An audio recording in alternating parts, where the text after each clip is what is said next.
My name is Fahim Curtis Kadir, and I'm going to tell you a little bit more about Section 3 and the historical manifestations within it.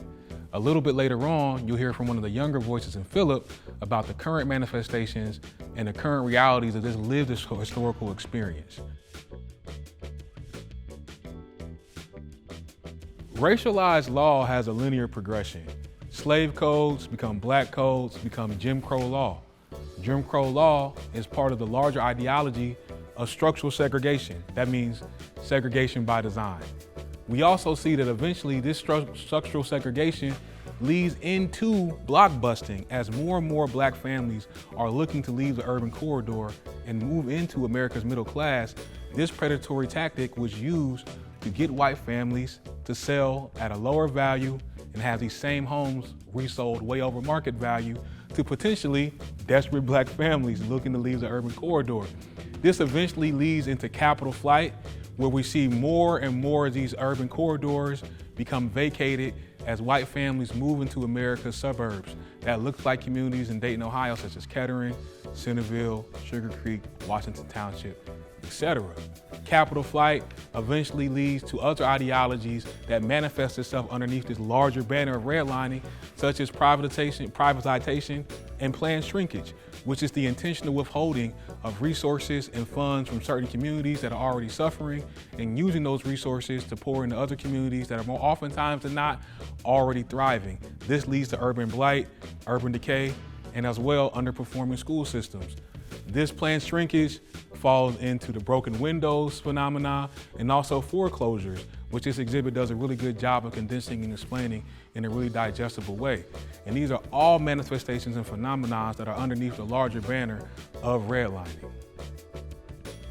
Hello, my name is Philip Kwanzaa, and I'm here to show you Section 3 of the Undesign the Redline exhibit. I'm interested in this topic because I feel, as a young person who is currently 18 years old, it is important to be aware and educate myself of the history that redlining and segregation as a whole has brought to my community. The times before redlining even go further back beyond the timeline that we have here itself. As settlers came to the United States, they felt that it was their destiny to take over the land. That resulted into many conflicts with Native Americans, as you may know.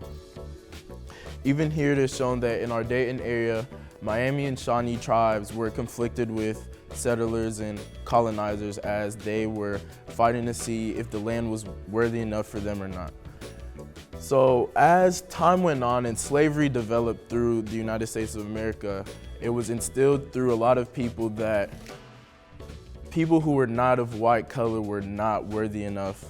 We can see that through the pain of even slavery and segregation at the beginning of the timeline, Dayton had still established a sense of unity and a sense of pride within its black community. The Dayton region is home to the nation's first private HBCU, Wilberforce University, founded in 1856 and named for the 17th century abolitionist William Wilberforce.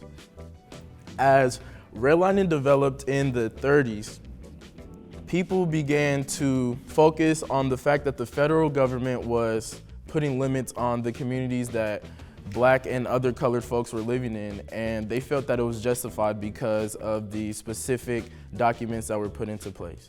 In this section, we can see that after the civil rights movement, communities are still feeling the impact of redlining from the 30s. The communities that were initially redlined saw that they had a decline in the quality of life overall.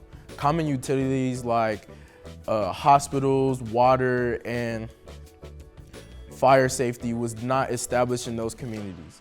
When you become aware of the information that is going on now, and you are given insight to what has happened through history, you are able to develop an idea of why things happen and the reason behind the things that are currently happening in our communities and in our country now. In order to make the proper change, you have to dive deep and investigate the roots to all of this so that you're just not working on the surface level.